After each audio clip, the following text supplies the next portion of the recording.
Do you know what? You're actually right. I do watch some podcasts back because the two Johnnies, and like I'd love to see what jerseys they're wearing. Yeah. And stuff like that. No, it's funny. Yeah. One of the podcasts I listen to, he's a comedian. Yeah. And he wears these like shades as well. Yeah. But he goes on these big rants, and Yeah. like when you can listen to it. Yeah. But he does like a lot of satire. So Yeah, sometimes you yeah, need to be able to see his like facial expression, Yeah. because you're like, I do the same with the. is he being serious? Like it's hard to tell, and sometimes you just want to see how good of a job he's doing keeping a straight face. Yeah. Yeah. Sounds good. All good. Okay. We're just going to talk about Dave's life, so you're going to find out everything about him. Sure, they already know. And I don't know a whole pile, so I'm looking for. Well, I know more. You probably think I know more than I do, but I don't know that much. We'll find out. We'll start when you first came to Toronto, and whatever happens after that, you can let me know. Yeah, so it's coming up to the 7-year anniversary. We're about to go into our 8th year. Myself, my wife, we moved here in February 2018. The plan was a 2-year visa. So we had signed up for that. It's always the plan. It's always the plan, 2-year visa. That obviously brought us to February 2020. And even coming into February 2020, we'd applied for the extension because we're like, you know what? I had just gotten into like the snowboarding, and we're like, no, let's do one more season. Let's stay here. So we extended, and sure, a couple of weeks later, the borders got shut down. Everything got shut down. There was no... didn't get back to Ireland for another 18 months or 20 months, whatever it was. So we're stuck for another year, and at that point we didn't actually know how long we were going to stay, so we were just taking it year by year. And our first arrived then in February 2021, Hayley, and she's now nearly 4. We said we'll stay a little bit longer, and it was around the point that she hit a year that we did start thinking maybe we'll move back to Ireland now, because the plan was to be temporary, like have an adventure and then go back to Ireland. And we actually did start seriously like looking at Daft.ie, looking at like places for a couple of months, and just the prices had, if you're like paying attention, it's not just in Ireland or Canada, but like all around the world, property prices just took off like crazy. So we were looking at places in like the southeast, Wexford, Kilkenny, Waterford, and the like prices were just mental, and we're just gonna have to park her for now, and we'll come back to it when maybe things are a little bit calmer. So left it another little bit, and then number 2 arrived. Tiernan arrived in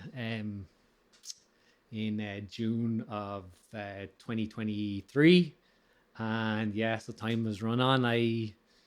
In a couple of months before Tiernan arrived, I set up my own business, and that's gone from like strength to strength as well. And so right now we're here, and we're here at least for the medium term. But there's always this like romantic idea of getting back to Ireland. We just don't know when. Yeah. That could sum up the whole every episode I've ever done. For most people, is this romantic notion of going back there, but don't know when. Essentially, some people have it clear. Some people are actually I'm a big fan of your podcast, and I listen to almost all the episodes. Some people are like very definitive, like, no, this is like Canada is life now. We're not moving back. And then obviously there's like a chunk of people, including ourselves, who are like, like not in the like short term, but have a romantic idea of getting back. Maybe not as practical of like how to make it happen, but have this idea of like, like Ireland is still home. We'll be back at some point. We just don't know when. Do you think? Well, actually, I'll ask you, why did you guys come here in the first place? It's funny, like we knew we were coming to Canada nearly 2 years before we actually moved here. At least 18 months. I was working in Pfizer at the time, and I gave them like a good 7-8 months notice before I actually left. Maybe even longer. Actually, no, sorry. I gave Pfizer a year's notice before we came to Canada. I told them like a year in advance, and like initially they were saying, no, don't go. You can actually get like an extended like leave. They thought like we were just doing it because the plan was, you wanted more money. No, it wasn't more money. The plan was I wasn't gonna work in Pfizer right up to the point we moved to Canada. Like me and Mags were getting married like 7-8 months later, and the plan was to actually go and do an extended amount of travel. So that was how I like shared it. I was like, look, get married, then we're actually taking 4 months to travel, and they were like, don't worry, we can facilitate 4 months. But then I was like, yeah, but then we're moving to Canada. We're doing like 2 years in Canada. And they were like, oh yeah, we can't hold a job for that amount of time. Yeah. You're one of the only people, like the vast majority of people you meet here, immigrants, particularly Irish, they go home, they come here, they might come with their partner or they meet their partner here and they move back to Ireland to get married and stay home. Whereas you did the opposite. You got married in Ireland and then just disappeared and came here. Yeah, true. Yeah, I haven't heard of many people. There's like a handful, but there's not many people of the Irish community here that you talk to that got married at home and then came here. Or there's a lot of people that we know that will have like Canadian partners as well. And that's half the reason. Like a lot of people, when I moved here to begin and I started working, just assumed Mags was Canadian. They couldn't contemplate that. I would just come to Toronto of my own free will. But yeah, so like we knew like well in advance, it was actually Mags's idea. So Mags planted the idea at least. She came home, she was working in AXA Insurance. She works in finance as well. But she came home one day and she just, you know, we'd just be chatting about how the day went. And she was like talking about whoever in there and such person was in visiting. And she was like, it's just weird in AXA. She's like, even all the Irish people that are on the exec team, they've all like worked abroad for a couple of years. You know, they were here and then now they're back in Ireland or whatever. I was like, actually in Pfizer, it's the same. Like a lot of the people that had done well and like could move through the ranks had like worked on different Pfizer sites in the States or mainland Europe. And then they come back to Ireland. And so we were like talking about it.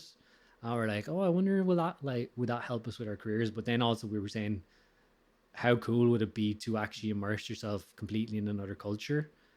Because we had gotten to the point where we were traveling a bit, but it was always like a very fixed time, and then you would come back, and we were like, imagine you were like just living in it and immersed in it every day. Like it would just feel like a constant. For a long time, it's felt like a constant holiday because everything is so new. It's like a novelty as well. Even still, like it's -16 today. It still doesn't feel like normal. It kind of still feels like a bit I don't think -16 would ever feel like coming down that bike there now today. I don't think I can say it ever feels normal when you're cycling. It's always worse on the bike. Yeah, it's worse on the bike. So it was Mags's idea, and then it wasn't like we will go to Canada or we'll go to Toronto. It was like, okay, let's do somewhere. Let's go work abroad for a year. And we just started whittling down the list. We started with about 15 places. Did they have anything in common, like English language, finance, jobs, things like that? The English language was like, was a common part of it. We weren't considering like Africa or China or anywhere like that. It was, but even like any of the other European countries that you could move to of your own without any visa issues or anything. True, like that. yeah. We like the UK was an option, Germany was an option, Czech Republic was an option, but yeah, like we kind of whittled it down from, I guess a lot of it was based on research of who's actually where's easy to move to, like who's actually accepting inward immigration, because not every, like, it doesn't make sense for every country because it depends on how their economy is doing.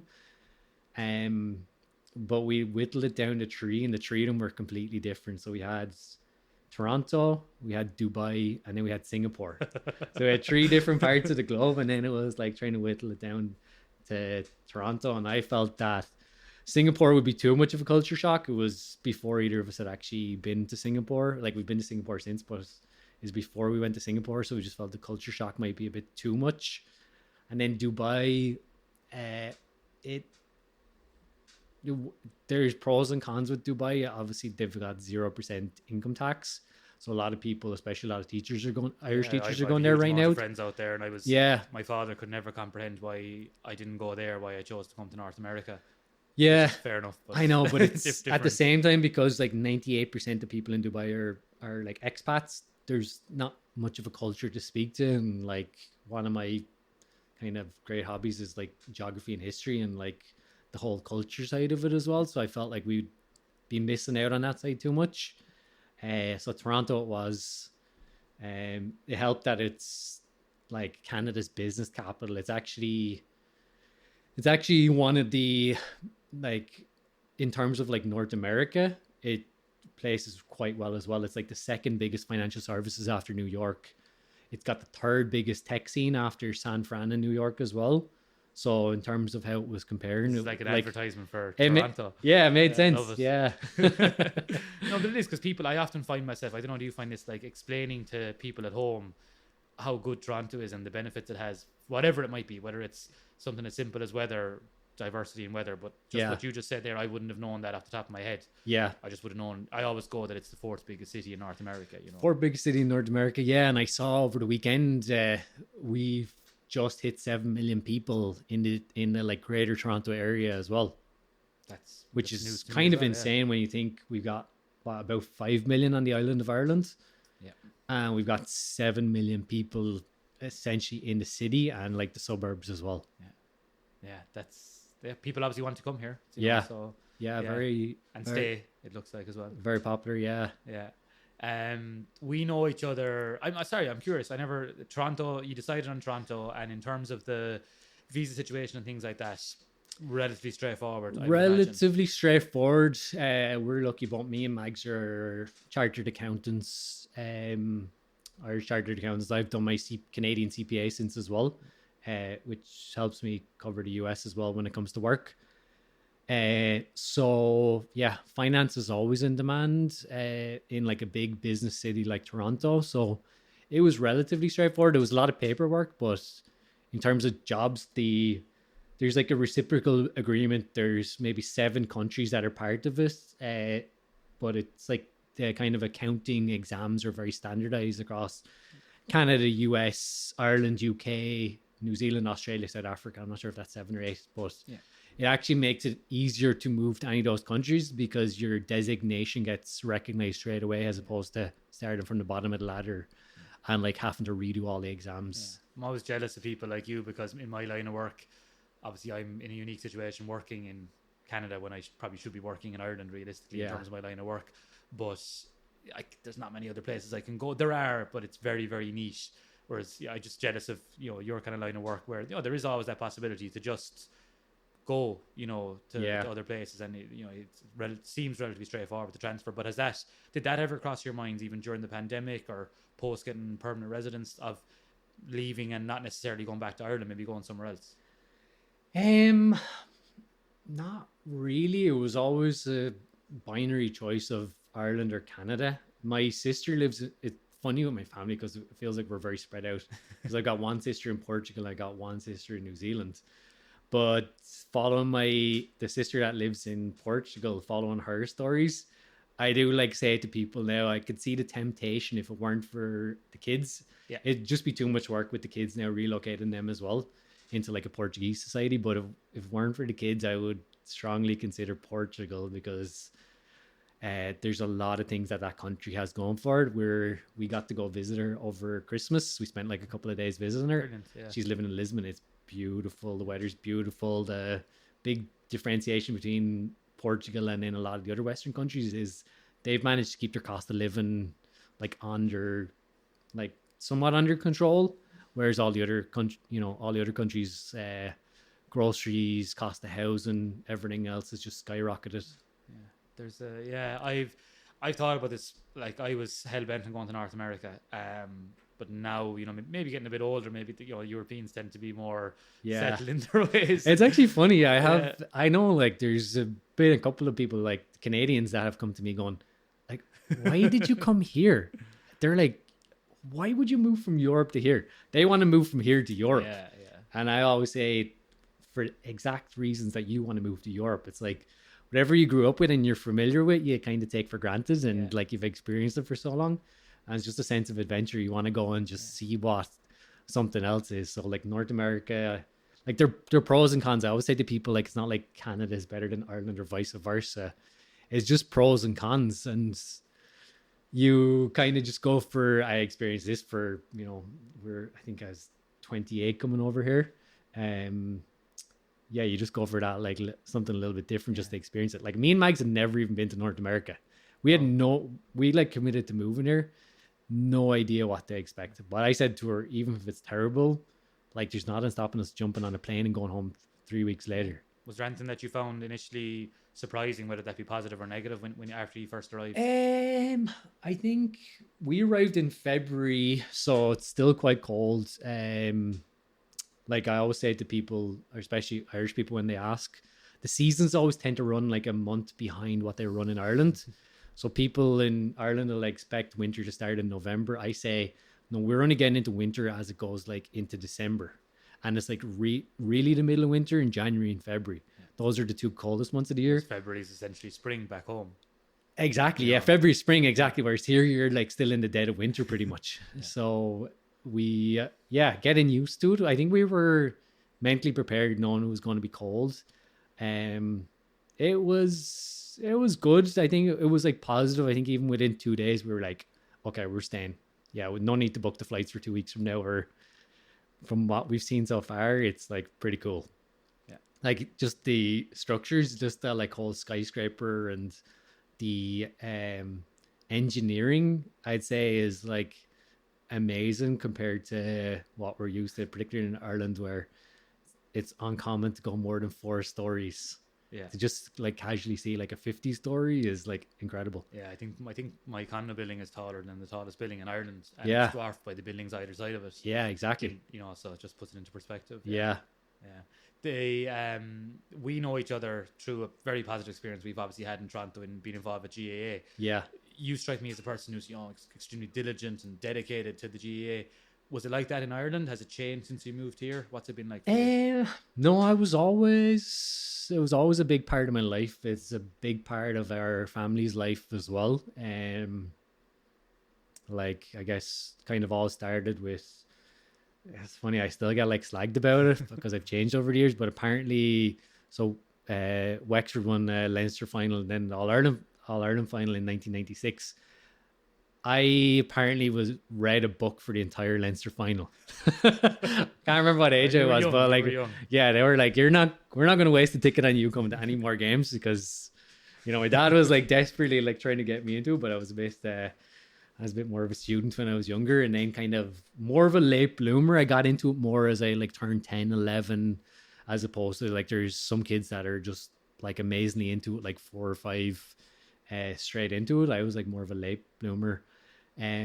We were lucky, come from like a very good club in Wexford as well, St. Martin's. I was part of a good group of guys as well, so took it really seriously. And probably similar to yourselves, like growing up in 6 Mile Bridge and you're expecting to win county titles.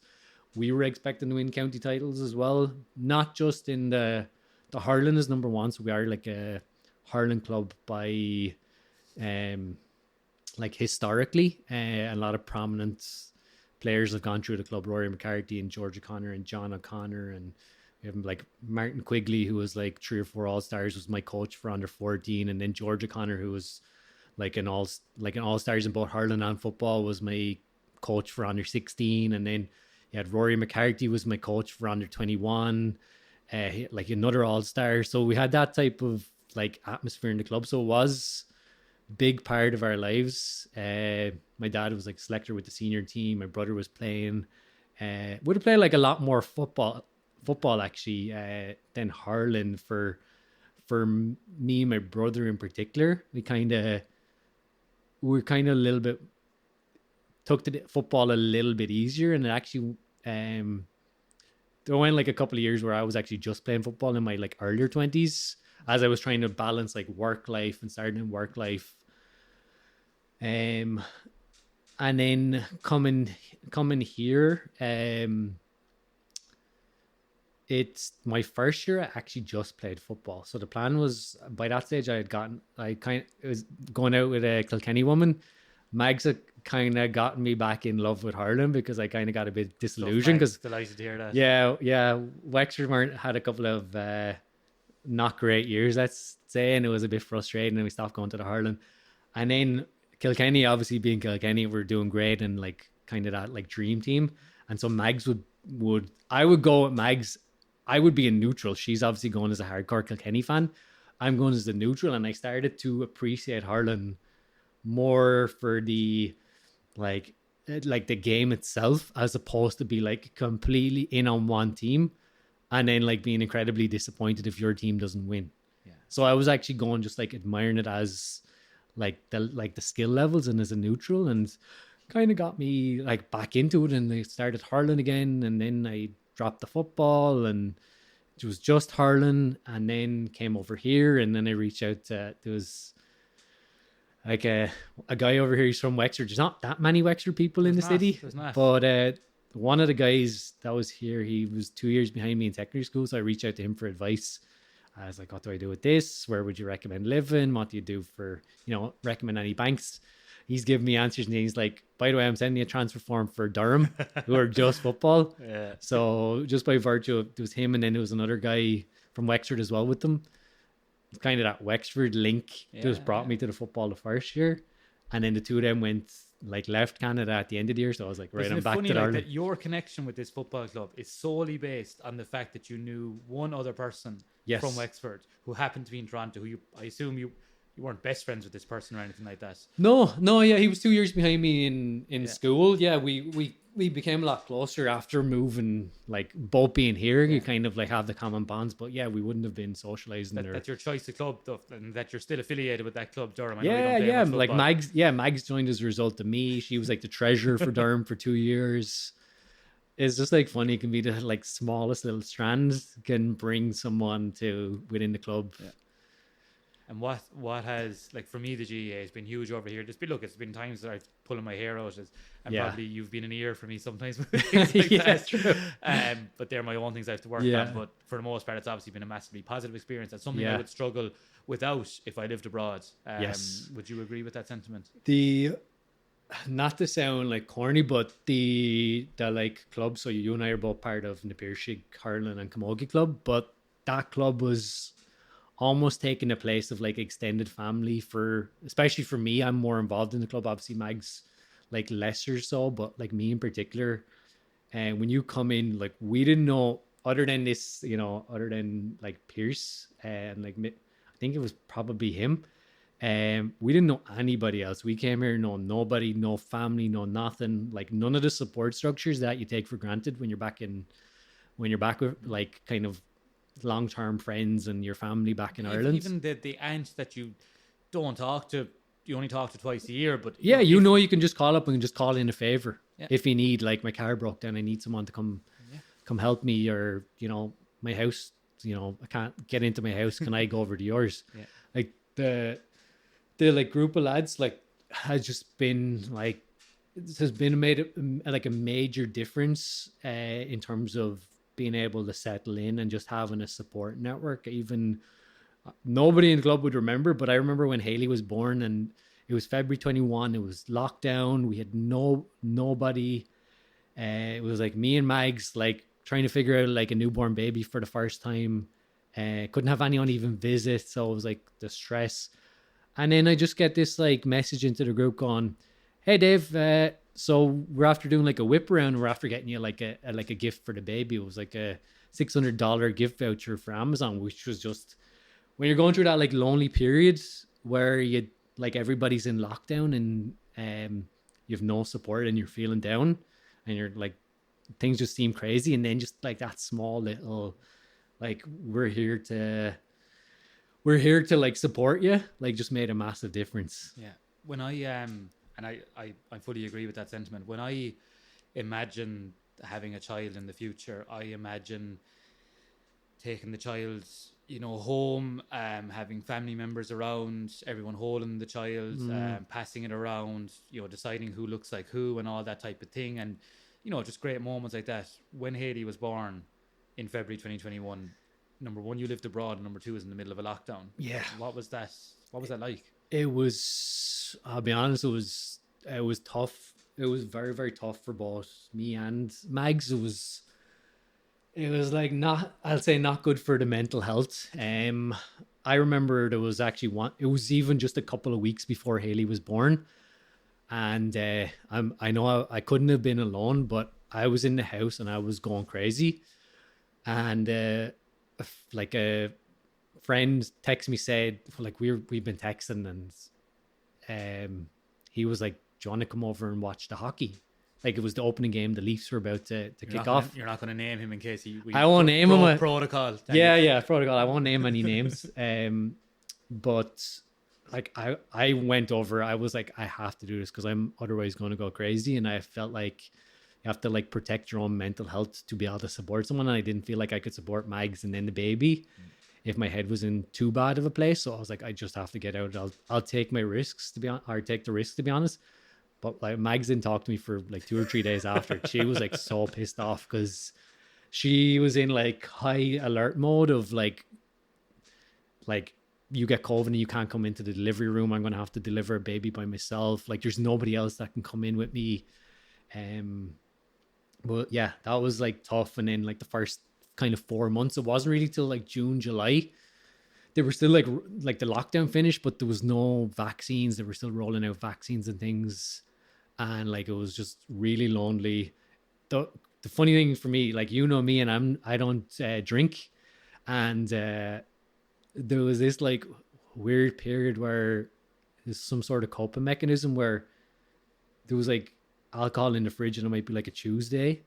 And I would like just take something out and start drinking. And Mags was like, what's wrong with you?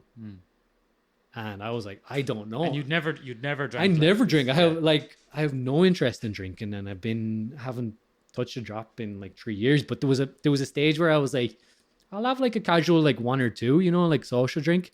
And then it turned into like a Tuesday on my own. I felt like it was, I'm sure other people do, but it's like some sort of crutch or something like that. Yeah, kind of. But it's kind of it's a way to kind of compartmentalize the day. You know, we do it with lunch and dinner, but yeah, some people do. Yeah, I was like, other people turn. I was like, I know other people turn to this as a crutch, and like I felt like I needed a crutch. There was not like they'd shut down all the sports leagues, all the stuff that you take for granted, like in a social setting. Didn't have. We'd moved into a new house. We'd moved over to like West Toronto, so you'd had a baby, moved into a new house. New house. So we like kind of the neighbors were kind of friendly, but everyone was like keeping their distance and stuff. Like, so we were doing different things, but yeah, it was very, very tough, and it was like tough on mine and Mag's relationship as well. I know she probably wanted to kill me at times, but I also felt like there was just things I had to do and get out. Yeah. Clear my head, go for a walk or do exercise. She probably felt like with me on a Saturday. Go skiing with you on a Saturday eventually, but even those were like locked up for like a long time as well. Yeah. So yeah, it was a bleak time. We've come out of it, and like we feel we've recovered a lot. Like Tiernan, when he arrived, second was a lot. It was just like night and day, because you like, I wasn't shy about like leaning on people. Like I remember when like Tiernan was born, and I was like, it was maybe a week later, and I was looking at the window and I saw one of our neighbors heading out with his son going to the playground. I literally ran out the door. I was like, I'm sending Haley with you. And I literally just like friends with this person. We were friendly at this point, but I was like, you know the way you kind of do that with like family at home. Yeah. Yeah. I was like, we just need to do this. I was like, I'll get them back at some point. But we just have to take advantage. And when people were offering, you know, it's like a very Irish thing of going, no, we're grand. I was like, actually, yeah, we could do with help. Yeah. Actually, yeah, you bought groceries first. Thank you. Yeah. Not like, oh, you didn't need to do that. We were like, actually, this is like massive for us, because we just don't have the aunts, the uncles, the cousins, the grandparents, the whatever, that like between the GA club. And then like as time went on, like we built up that relationship with our neighbors as well, that became friends. At the kind of, I like joke like we I went to watch the Bills and the Chiefs last night over at one of our neighbors' houses, but Haley was going like, Daddy, where are you going? And I was like, we're going to Uncle Bo's house, because like we literally just call the neighbors like it's like Uncle Bo, Uncle Dorian, or whoever, because they're around so much, they almost like feel like uncles to the kids. They are the equivalent of the family. People when I go home and I talk to people about, you know, the potential of maybe raising children in a city, and a lot of people in Ireland are obviously opposed to that from where we're from, and I always use you guys as an example. I said I have a friend, married couple, they have 2 kids, they live in downtown Toronto. They do own a car, but you know, they share it, and the kids have a city Toronto life. And to me, it sounds like a really cool childhood, you know, going to the playground that's a walking distance, you know. Yeah, they're like school. That's literally, there's 3 playgrounds within a couple hundred meters of us. we head any direction, and you got a couple. Like the play facilities here are excellent. They're really between play facilities, and then I brought Haley swimming yesterday. Like the pools are free, like the community centers and the pools are free. There's a lot of programs for kids as well with Toronto City that they're not for profit, so you're paying next to nothing. You're paying like $50 for like 10 classes, and to like teach a kid like basketball or ball hockey or dance. I could do some lessons are they for adults as well. That's true. Yeah, they always book up too fast. I'm still trying to learn how to swim, but that's another Oh story. yeah, I know. You're not in the minority though. I remember we talked about that before. Well, we went the first time I met you was we went on a we went to Prince Edward County. Prince Edward County, yeah. And I leaned on you a bit because it was a drinking trip, and I knew you weren't drinking. And I wasn't drinking, yeah. Yeah. We had other lads like more than making up for the two of us. I was like, I'm going to lean on this fella. And, but I remember like it was obviously at Prince Edward County, so we did go down to the beach. I think there were 11 of us and 7 weren't able to swim. Yes, which I was like surprised, 7 but I Irish guess guys. I think I just took it for granted because my mother had like gotten all of us, like all the kids, doing swimming lessons from a very young age. Good for you, I'm delighted. Yeah, but like as I go on, and then I talk to like some of my other like friends, different friends group, and there's a lot of people that like just didn't get the swimming lessons, and it's obviously very nerve-wracking if you haven't had the formal lessons as a kid. Yeah, it's much harder than as an adult to step out of your comfort zone. Yeah, like I learned how to skate as an adult in Toronto, and I'm delighted I did. One of the benefits of COVID is I had a lot of time to practice it. Yeah. I suppose the negative of the worst thing that could happen, obviously there's a lot of worse things that could happen, but realistically what's going to happen if you make a mistake is you fall and you'll hurt your hip or your arm. Hopefully you won't hurt your head, obviously. The water scares the shit out of me, like to think that you could get in the water and if something goes wrong, that's the end. So that's why I'm I'm reluctant to do it, but I'll someday I'll stick to the skating for now. There's lots of like lakes to enjoy in the province as well.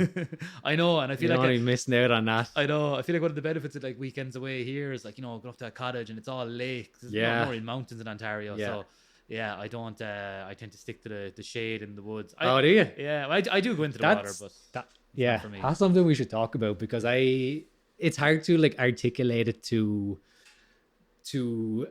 like Irish friends unless they've experienced it. But we had friends come over and visit us in August. They're from Ireland, but they're living in London and England. And I've been talking about like the cottage life, which when you think of a cottage in Ireland, they're thinking like a little thatched roof in like the middle of a couple of fields. And it's obviously very different here because it gets so cold in the winter that it's just like wilderness. There's like a lot of wildlife, a lot of trees, lakes. You're just like literally just like so far away from the city. And you've got all these like little summer homes that are like dotted here, there and everywhere. But like it's just amazing. It's like some of these, it's just like that ideal like life. And like so they stayed with us for a couple of days and then they went off and they'd like 3 days up north in a cottage, and they were like texting me going, this is unbelievable.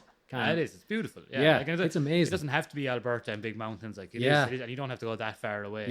It's just like you just hear the birds singing, and there's like you go for a hike, you never know you're gonna bump into coming around the corner. Me and Mags did a hike. We were in Jasper a couple of years ago, and we were like hiking, and like the rain was really heavy, and like I'd literally said to Mags, I think it might have been a mistake doing this hike because the rain was just so bad.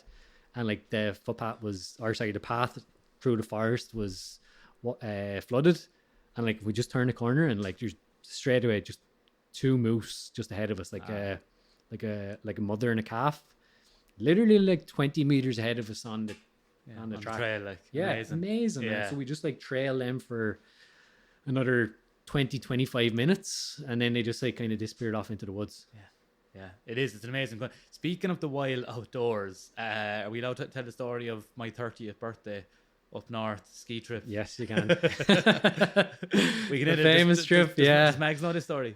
Yes, she does. Yeah. Well, I had to account for it. When she asked me how the trip went, I was like, didn't quite go to plan. well, 2 things happened. First of all, you allegedly now, I would say, got COVID at us. I don't want to take the blame for my birthday. There was many people got COVID, but may or may not have happened on my birthday. My birthday, for people listening, was a ski trip up north, about an hour and a half away. Myself and Anna Burns, shared our 30th, and we had went skiing for the day, great day, and then a night out.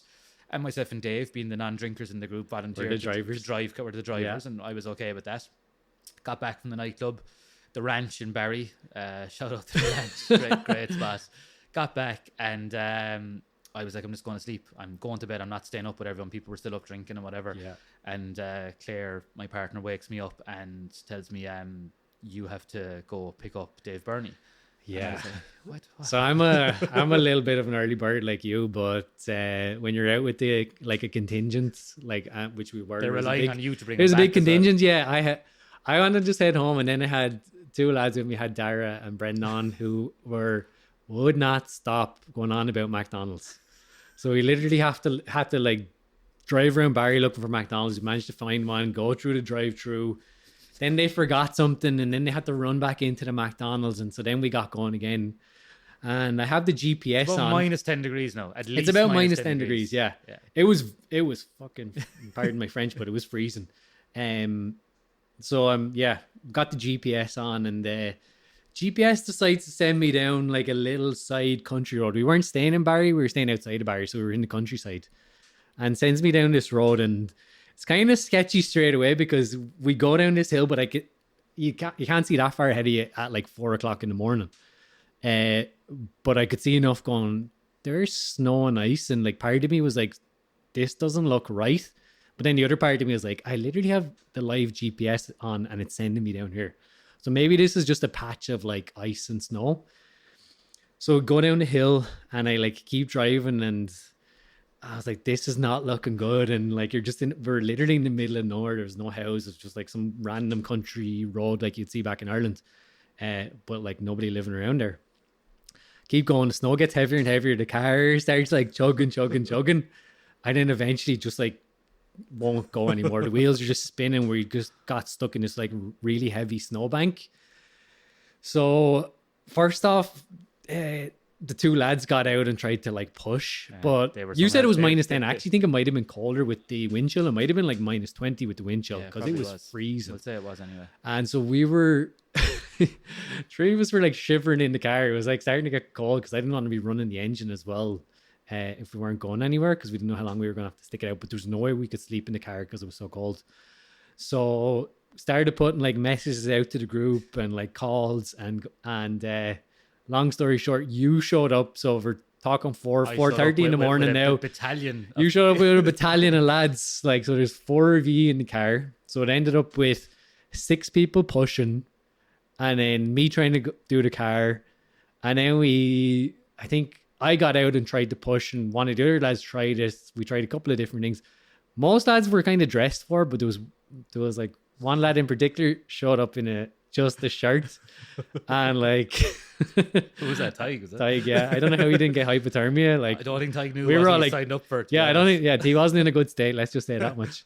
So like we had to abandon the car, and so you did like 2 runs. You brought like a couple of us back. When I connected you the second time, I thought I was going to come across lads like I thought he was like, it's the type of weather that if you'd stayed out that night, you would have been like 3 dead bodies in the morning. Yeah, no, like, I know we're joking, but it was that cold that if it was that cold. Yeah, I always think when people are drinking on those nights, if someone does pass out it's possible. You're dead.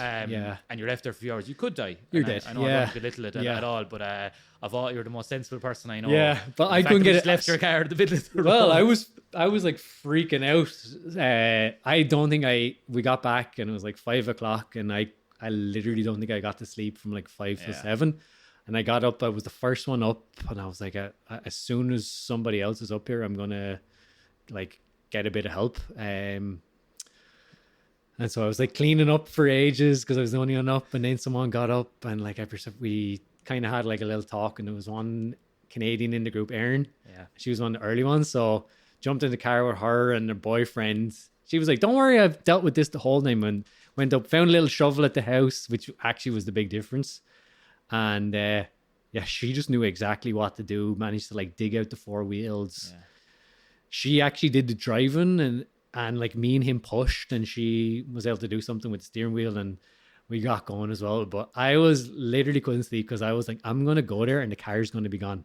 Yeah. Because it was just literally left in the middle of a country road. Someone's going to hook this up to a tractor, and the car is going to be gone. The ring bags. Yeah. The car is Yeah, gone. yeah. I was like, that's not going to go down too well. Yeah, it could have been worse. In fairness, you obviously no one was hurt or anything. Like, Yeah. it was more funny than anything else. It was just the fact that obviously you're the sensible fella trying to do the right thing. In fairness to the GPS, Canada up around that area as well, they will perfectly get rid of the snow, plow the snow on the main roads, but on the other roads, And the they country leave roads. them untouched, and they'll turn to literally skating rinks. Yeah. And when you came during that night at like 4:00, we could see the lights, and then we were like, why the lights are stopped? Like we could see like, a couple 100 meters away. I was like, yeah. And then we could kind of see we could see the car lights turn off, and we're like, who is that? And then we could hear the kind of crunch, and we were like, is that the lads? And then you came up and you said, there's no way I'm driving in here, because we would have got stuck as well. Yeah. Imagine that would have been. Imagine the two cars that we were like, who are we going to call in? Like, yeah. But I know, a good experience. And in fairness, you've always been good to do outdoors things. Like we've done a lot of skiing, use snowboarding as well, and things like that. Is that a passion you think no matter where you live, you'll take with you? I'd never done it before, the skiing or the snowboarding, and got into it here. Yeah, it's one of the things I love. I feel like if you're coming to Canada, you got to embrace the culture. So there was a lot of bumps and bruises getting to learn again, like learning as an adult. It was the same with the skating, same with the hockey, learning as an adult, but I love it. And it's like the only way to get to like survive the winters here is to embrace the winters. Unless you're really good at watching TV and not feeling bad about yourself. Which wouldn't. I don't think it'd be either of us. No, I'll get better at it. Yeah. It's like one of my goals each year is to get better at watching TV shows without feeling guilty about it. Yeah. And I do think I'm improving, but it's not too bad. Yeah. The future. So I know you don't have anywhere set in stone. I don't expect you to say, but sorry, I bet you skipped over something. In the midst of buying a house and having kids and all that, you decided to start your own business. Yes, take even more risk. I did. It's it's something what I consider very like one of the things that I really loved about the business culture here when I moved here. It's like a very American and Canadian thing compared to like an Irish thing, and to a certain extent a European thing as well. Is the level of entrepreneurship is like really celebrated here. Culturally in Ireland, you're not encouraged to take risks. The idea is like blend into the crowd. Don't don't rock the boat. There's a lot of people that are ready to cut you down so you don't get too big think too big with your dreams, things like that. Very, very different here, where this is kind of like they call the US the land of opportunity. Like Canada has that like same culture as well. So when I started working here to begin, I was lucky to land into a place actually working with Keisha and Ernesta. Shout out to them, whose lovely podcast studio we're using right now. But very entrepreneurial organization, like big organization, like it was about 600 people, but like had been founded 20 years previous by like a bunch of college students. And they still carry that culture. Like entrepreneurship was actually something that they celebrated a lot. And for me, for the very first time, work actually started to feel like a hobby as opposed to feeling like work. So having gotten that initial like entrance to it, and then as the years went by, the company suffered a lot through like 2020 with COVID. Like a lot of the industries that organization was in were really badly hit by COVID, and essentially downsized from like 600 people to a handful of people for a couple of years until COVID went away. But a lot of the people, those 500 and something people got scattered to the winds, and there's probably 7 or 8 of them went and set up their own businesses, at least within like my friend group in there. And I played it safe at the time. I went straight into another corporate role as director of finance in another like big company. Similar vibe, had it started from zero and had gotten to 2 billion in revenue in the space of like 20 years. So similar vibe, but they kind of had hit their peak as well. So the entrepreneurship aspect was gone. And so I was meeting with like these friends who would like set up their own businesses. They'd use their severances to set up their own businesses, and I'd like planted the idea in my head. And so similar to us moving to Canada a year before I set up my own business, like me and Mags had this like back and forth conversation of, if I were to go and set up my own business, like how would we make it work? What would the plan B be? So by the time it actually, like when we opened up the end of 2022, I felt like I'd done a decent amount of preparation. I'd done this. This is like my vibe is always to give work a lot of notice. So in Canada, it's like give 2 weeks notice. I gave them like 4 months notice. I was like, I'm going out, I'm doing my own thing. Starting fractional finance. So really focusing on those kind of dreamers and the visionaries that have come up with a really good idea and have actually proven they have a really good idea, but then they need help moving it up the ladder and moving it through the levels, because there's different needs that they have in terms of cash flow and forward planning and understanding how their different product lines are doing or their different service lines are doing, or how like financially profitable different customers are or not. I felt like had a lot to give to those people. There's a lot of small businesses in Canada. I think something like, and the US as well. I think something like 70% of people across Canada and the US are actually employed by businesses that are less than 100 people. So kind of still relatively small to medium. So moved into that space. Initially myself, it was like a slow grind. I started with like, managed to secure 2 days of work a week. Then I got 3 days of work a week. And it was like that for the first 6 months, where you take the pay cut, but you're like doing it in the belief that you can like build something. And just have grown today where there's 5 of us doing like technology and like kind of marketing and design services businesses across Canada and the US. Have done, like, I like to think we've done relatively well. I'm always benchmarking myself against other people as well, friends as well, and you always feel like you can move a little bit faster. You're but ambitious, you're competitive. In the grand scheme of things, I'm like very proud of what we built so far. I decided to name the business after Haley as well, because I was trying to you can get really smart, and there's a lot of people that will do like Berney CPA or something, or put your name on that. And I was like coming to the motivation of like why I wanted to do it as well. I was like, timing of it and everything. Yeah. The timing, and like having been through COVID and seeing that, and then like the kids, like just, they bring so much joy. At that time it was like just Haley, but Mags was pregnant, and so we knew Tiernan was on the way.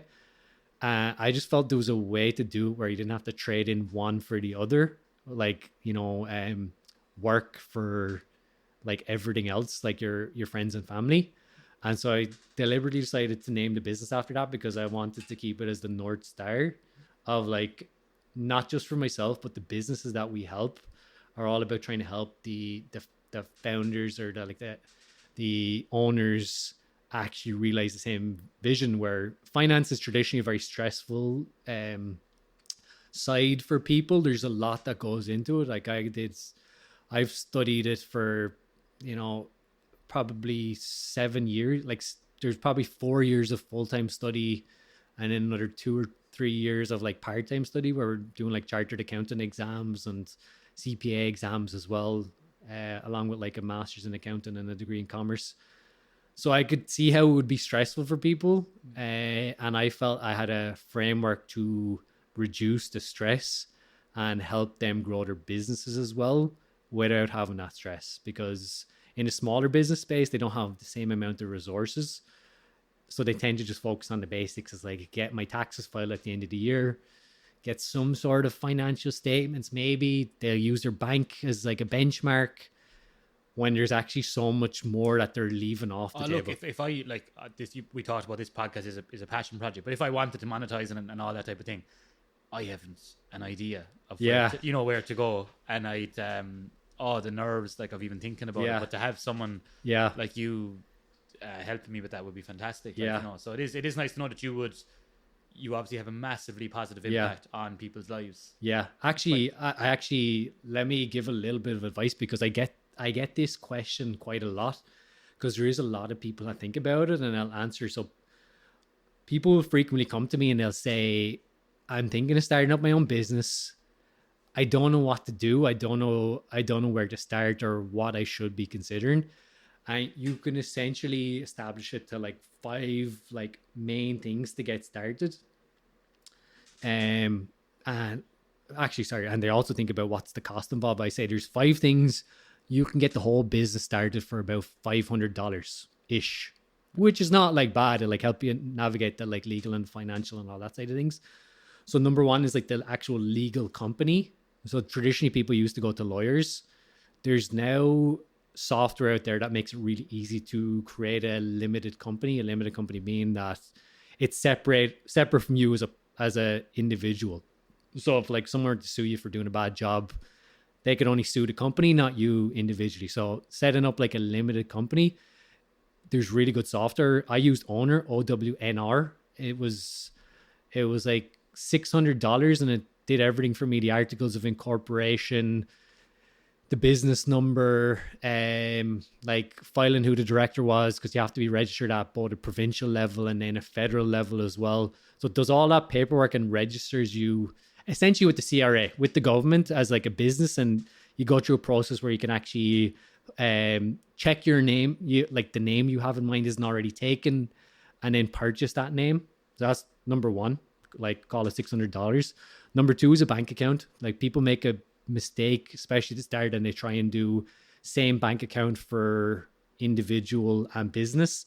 That's a big mistake. You cause yourself more headaches in the long term, because as a business you do have to file taxes separately. So if you get everything mixed up, you spend a lot of time going through statements trying to unpiece it, when setting up a business bank account is actually straightforward. It just so happened Owner were doing a partnership with RBC at the time. So I set up a business bank account with RBC and I got like $300 back.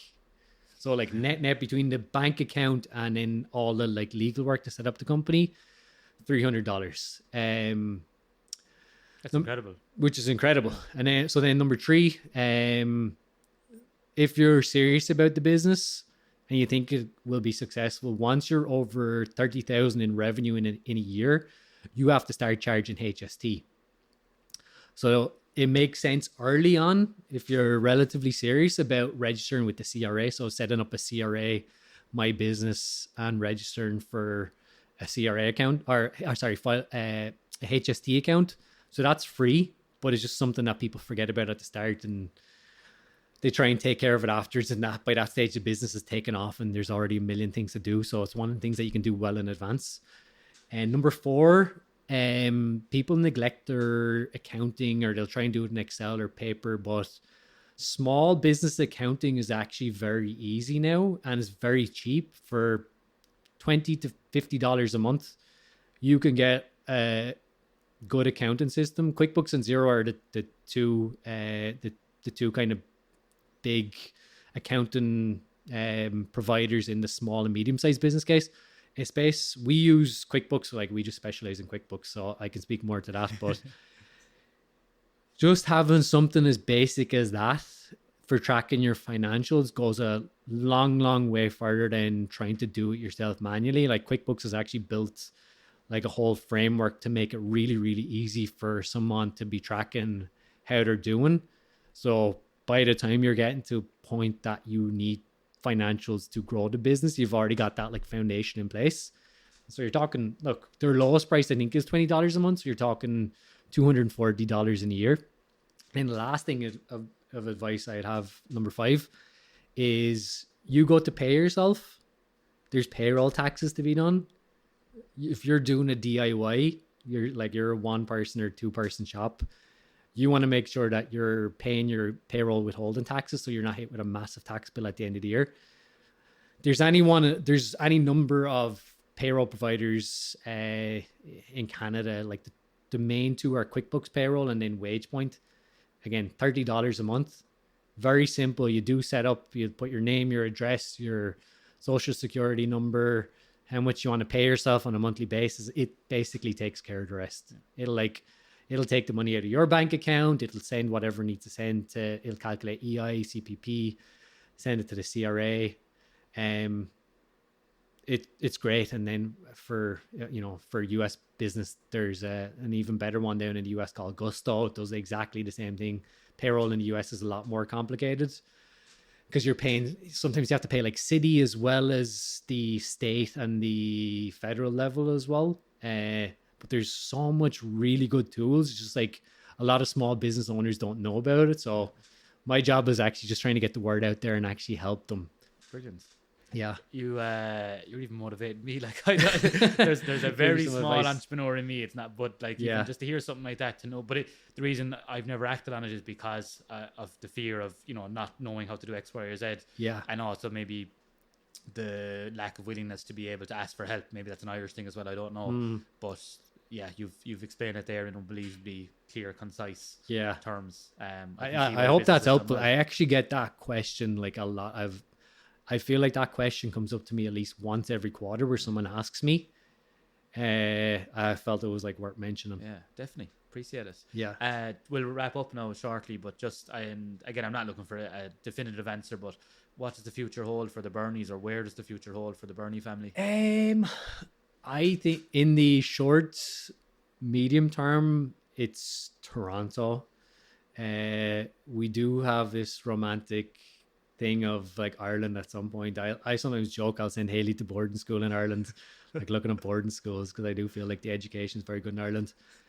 I think he said it's a joke. I know for a fact. I'm like jokes half serious, but I know Mags would never let me do that. Oh yeah. We're here for the interim. Things always change very fast for us. Like we can, on a whim, we moved to Canada. On a whim, we decided to extend. On a whim, I kind of decided to go traveling for a couple of months in South America. We did like a 4-month honeymoon as well in India and Southeast Asia. So it's here for now, but then you never know. Lovely. Yeah. Good way to finish. Lovely. Yeah. We'll leave it at that. Yeah. Thanks, Pat. Thanks very much, Dave.